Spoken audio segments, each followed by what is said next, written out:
নৈপৰীয়া জীৱন আৰু সংগ্ৰামৰ এখন বাস্তৱ ছবি।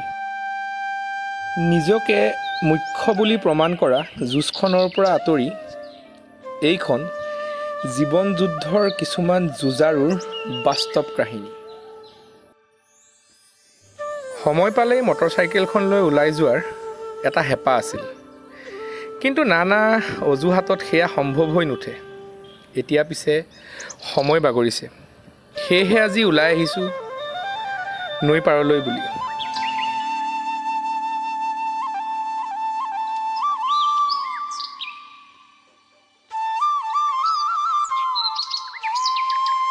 আচলতে সৰু সৰু কথাতে ঠেপেচ পতা আমিবোৰে এই যুঁজখন এবাৰ চাই যাব লাগে।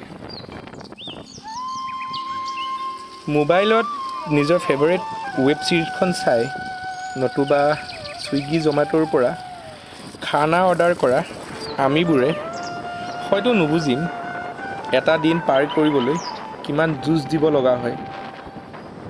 ট্ৰেফিক জামত বিৰক্তি পোৱা আমিবোৰে কেতিয়াবা এনেকুৱা এটা গাঁৱলীয়া ৰাস্তাত আহি এনেকুৱা এটা মাথাউৰিত উঠি চাব লাগে।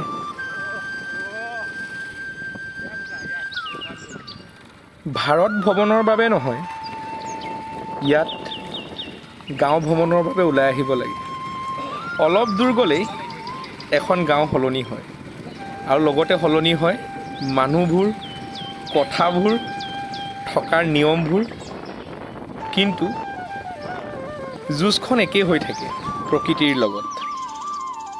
আঞ্জাত নিমখ কম হ'লে চিঞৰ মাৰি উঠোঁ, মাছ মাংস নহ'লে ভাতৰ পাতত বহিবই মন নাযায়।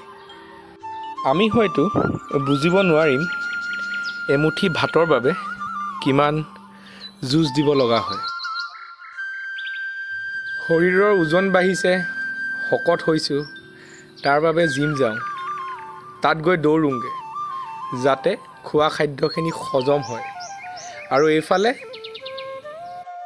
প্ৰথমে দৌৰিব লাগিব, কাম কৰিব লাগিব, তাৰ পাছতহে খোৱা খাদ্যমুঠি যোগাৰ কৰিব পাৰিব।